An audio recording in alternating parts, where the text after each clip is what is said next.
അത്തം മുതൽ തിരുവോണം വരെ പൂക്കളമൊരുക്കിയ പൂവ് ഓണപ്പൊട്ടൻ വാരിയെടുത്ത് ശേഖരിച്ച് ഘോഷയാത്രയായി പൂവേ പൊലി പാടി പൂവെടുക്കാൻ പോകുന്ന യാത്ര ഈ നാടിൻ്റെ പതിവ് ഓണക്കാഴ്ചയാണ്.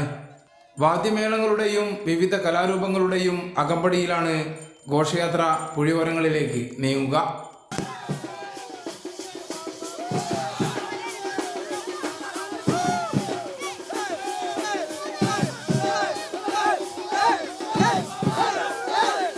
കുറ്റ്യാടി, വേളം പ്രദേശങ്ങളിലെ ഓണാഘോഷങ്ങൾക്ക് സമാപനം കുറിച്ച് ഡിവൈഎഫ്ഐ കൂളികുന്ന് യൂണിറ്റ് സംഘടിപ്പിച്ച പൂവെടുക്കൽ ഘോഷയാത്രയിൽ സ്ത്രീകളും കുട്ടികളുമടക്കം നിരവധി പേർ പങ്കാളികളായി.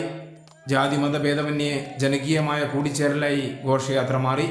ഇത് വീടിനകത്ത് നടക്കുന്ന ഗൃഹാങ്കണ പൂക്കള മത്സരം, അതിനുശേഷം ആ പൂ തനതായ രീതിയിൽ വാരിയെടുത്ത് പുഴയിൽ ഒഴുക്കുന്ന ഒരു പരിപാടിയാണ് നമ്മൾ സംഘടിപ്പിക്കുന്നത്. ഇതിലൂടെ നാടിൻ്റെ കൂട്ടായ്മയും ഒത്തൊരുമയും മുന്നോട്ട് നിലനിർത്തിക്കൊണ്ടുപോകുക എന്നാണ് ഡിവൈഎഫ്ഐ മുന്നോട്ട് വെക്കുന്ന ഒരു ലക്ഷ്യവും ഒരു ആശയവും.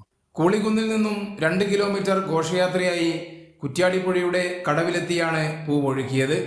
പോയ കാലത്തെ നന്മയുടെ ഓർമ്മകൾ നിറയുന്ന ഓണത്തിന് ആഘോഷത്തിന്റെ സമാപനവും മികവുറ്റതാക്കുകയാണ് ഈ നാട്ടുകാർ. ആഘോഷപ്പൊലിമ ചോരാതെയായിരുന്നു ഇത്തവണയും പൂവൊഴുക്കൽ നടന്നത്. കൈരളി ന്യൂസ്, കോഴിക്കോട്.